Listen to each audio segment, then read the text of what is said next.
What's going on, everybody? Wild Time here with another World of Warcraft video. Today we're going to talk about the pre-patch and the drama that is going on with it. Also, some of my favorite things and a few of my least favorite things. Before we get started though, go ahead and check out the goldcaptain.com website. A lot of good gold guides over there, and membership includes exclusive access to Discord and some other perks. There's a discount code down below as well as a link to the website. Okay, so pre-patch is out. Well, part of pre-patch. The exciting part, I guess, really with the event doesn't come out until July 30th. But today, well, yesterday, they tried to release pre-patch and it got pushed back multiple hours. I think it was supposed to be like 3 Eastern or 3 Pacific time, and then last I checked it was like 9 Pacific time, which is like midnight my time. So I went to bed, woke up in the morning, and a lot of stuff was broke. Mainly the war bank and the ability to trade between characters on your account regardless of realm. So I was really looking forward to that. Sucks that didn't happen. But let's talk about some of the favorite things. Some of the things I like are this new look. Now I was familiar with this from the beta, but I do like the new look here. And all of your characters are on one page here. So you scroll all the way down and get all your characters. And don't worry if you don't want to scroll. If you have multiple pages, you could just search up here and it's going to take you to whoever matches the most.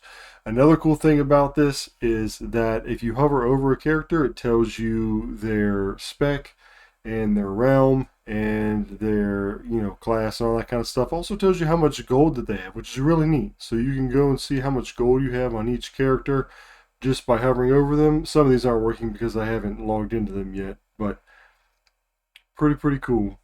All right, so very neat.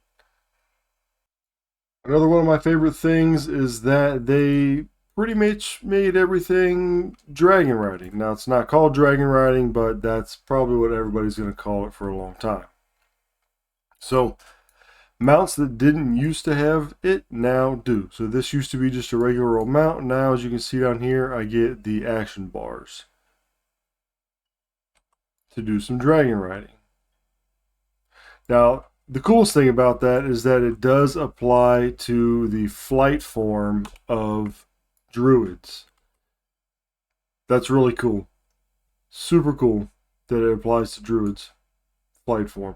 Now, if you don't want that, all you have to do is go to your mounts tab, and then you can switch it here to switch your flight style. And you can actually take this button and you can put it on your mouse bar somewhere. So then you can just click it wherever you want on your action bar. So now, if I go into flight form, it's just the old school fly. Now this isn't going to be available on the War Within when it first comes out. You're going to have to get Pathfinder. But one cool thing about the War Within is it's going to let you sky ride or dragon ride, but it won't let you do this sort of old school flying until you get the Pathfinder, which is going to be sort of annoying because it's a lot better when you can hover over certain quests and things like that. But all in all, very cool that we get that in the Druid flight form and in all of our other mounts as well. Another cool thing is the ability to share transmog. So say, for example, I have these bronze bullions, right? And I had some things that I bought with them because I've done PvE with this guy, but not with really anybody else. And so I wanted the transmogs for like my warrior, but I didn't want to have to go through farming these on my warrior. So I just bought them from my druid and then opened them up, and then now they are in my tab so that my warrior can now have that appearance. Another cool thing is that they've added the concentration. Now concentration essentially guarantees you a next level up. So as you craft, you gain concentration. So right now I've got 1,000 of 1,000. So if I wanted to craft this helm, and right now it's saying I'm only going to get the 2-star with the possibility from other things of getting a 3-star here. But if I wanted to guarantee a 3-star, I would just use my concentration, and then that would bump me up to a 3-star. I actually used this earlier in the crafting work order system to make somebody a necklace. I used it and made, I don't know, like 8,000 gold or something. So I do like that. That's also very handy. One thing that I like slash don't like is they did switch up all the talents, so you can now get used to the new build that you're going to use, find a new build, start messing around with them. You don't have access to hero talents because they don't unlock until 71, obviously, but it is nice to be able to mess around with these before you go into a new expansion.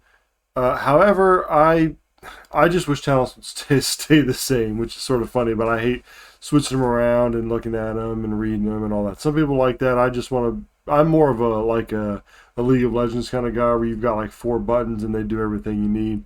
But that's not how WoW's set up. I understand that, and a lot of people, sort of dig that kind of thing. But I'm glad they at least give us a head start. And then the biggest thing I really dislike is this Warband. Warband banks don't work. You also can't mail between characters on your account regardless of realm. It's still like realm locks you, which I'm hoping goes away when the Warband banks get fixed. This was really the big thing I was looking forward to, and I think a lot of other people were looking forward to on pre-patch day between now and the 30th. So hopefully they get this cleared up. Hopefully they get it fixed, and I know that they will, but it was just disappointing, getting it pushed back that far and then not having this, which was one of the main features that I think a lot of people wanted. So that was disappointing. Another thing that was disappointing, it's not Blizzard's fault, but your add-ons are all jacked up. There's a lot of add-ons that are messed up right now because they changed the way that the UI works, really. For the map and just in a bunch of different kind of ways. Some people hate the new UI. I don't mind it. I use add-ons to sort of alter mine a little bit anyway, but it doesn't bother me. So far, not a lot going on, not a whole lot to do. There's a new quest you can do. You can go get your portable war bank if you want, although you can't access it right now. So sort of a bummer, but at least it's back up and we're able to play again. And so sort of a letdown, honestly. There's some cool things, but the main thing, like I said, the Warbank tab, and then transferring between characters on your account, regardless of realm and infection, was something I was really looking forward to. And also the currencies that you can trade. On the beta, you can trade like honor, but you're not able to right here just yet. So I don't know if that's just going to be like per season, or if that's going to wait to the War Within, or what's going to happen. But as it is now in the beta, you can transfer honor, but on the pre-patch you cannot. There's a lot of things that I wish that you could that you just can't. But you can trade Dragon Owl supplies, which would be nice if you're trying to get some rep for some recipes or something like that. Which leads me to talking about recipes. I guess I forgot to mention that. Well, not recipes, but reputation. You are now sharing reputation with all of your characters, earning rep. So go out and get those recipes if you need them that are locked behind the rep of the different factions. And now's a great time to do that. So those are some of my favorite things that have come out so far, and then some of the things that have just been pretty much disappointing. Let me know what you think down below. Have fun playing the game, and I'll catch you all later.